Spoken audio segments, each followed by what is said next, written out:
오늘 저희에게 주시는 하나님의 말씀은 요한복음 1장 17절에서 19절까지 말씀입니다.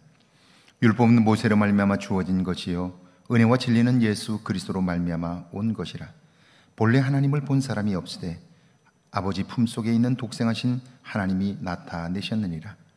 유대인들이 예루살렘에서 제사장들과 레위인들을 요한에게 보내어 내가 누구냐 물을 때에 요한의 증언이 이러하니라. 아멘. 하나님의 말씀입니다. 할렐루야. 좋은 날입니다. 하나님의 도우심이 오늘도 저와 여러분의 삶에 있기를 주의 이름으로 축복합니다. 오래전 교인들과 함께 유럽의 종교개혁지를 순례할 때에 시청 광장에 세워진 정의의 여신상을 보면서 많은 생각을 했습니다. 정의의 여신상은 대체로 한 손에는 저울을, 한 손에는 칼을 쥐고 있습니다. 저울은 개인 간의 권리 관계에 대한 다툼을 해결하는 것이고요, 칼은 사회 질서를 파괴하는 자에 대하여 벌을 주는 것을 의미합니다. 이런 정의의 여신상은 두 눈을 안대로 가리고 있는데요, 이것은 정의를 실현하기 위해서는 어느 쪽도 기울지 않는 공평무사한 자세를 의미합니다.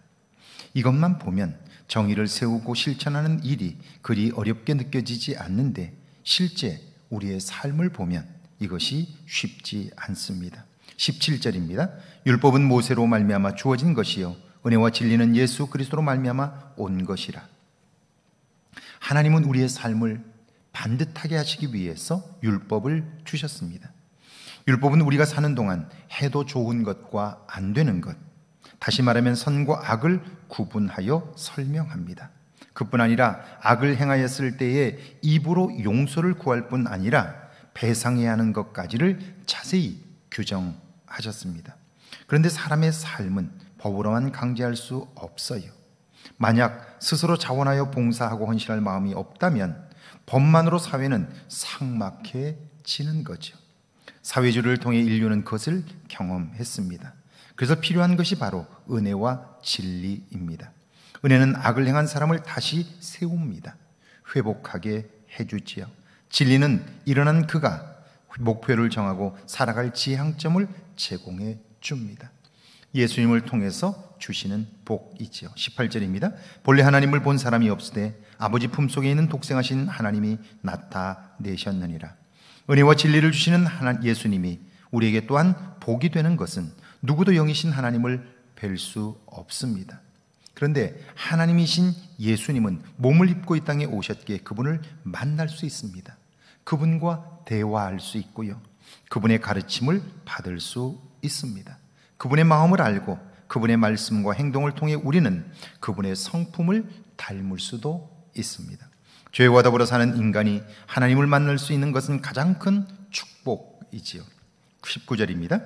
유대인들이 예루살렘에서 제사장들과 레위인들을 요한에게 보내어 내가 누구냐 물을 때 요한의 증언이 이러하니라. 세례 요한이 구원자이신 예수님을 소개하자 소망 없이 살던 많은 사람들이 그를 따르기 시작했습니다.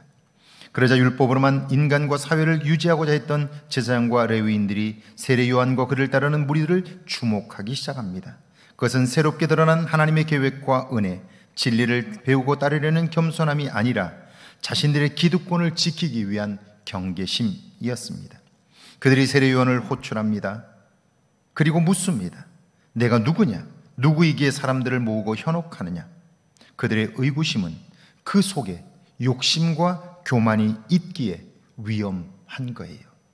오늘도 우리 안에 욕심과 교만이 있다면 우리가 천사의 말을 할지라도 우리의 말에 상처받는 사람들이 생겨요. 욕심과 교만이 있다면 우리가 하는 행동이 아무리 의롭다 할지라도 그것으로 인하여 하나님의 영광을 가릴 수 있는 거죠. 옳은 말을 하고 사람을 잃게 되는 일, 가장 어리석은 일이죠. 오늘 하루 은혜와 진리 안에서 여러분의 삶에 향기가 있기를 주의 이름으로 축원합니다. 함께 기도합니다. 율법과 은혜가 조화된 삶을 살게 해달라고요, 하나님의 마음을 담고자 하는 삶을 살게 해달라고요, 함께 기도합니다. 하나님 아버지, 은혜와 사랑을 감사합니다. 율법뿐 아니라 은혜가 내 안에 있게 하셔서 율법과 은혜가 조화를 이루게 하옵소서. 하나님의 마음을 담고자 하는 삶을 살게 하셔서 우리의 삶의 향기가 있게 하옵소서.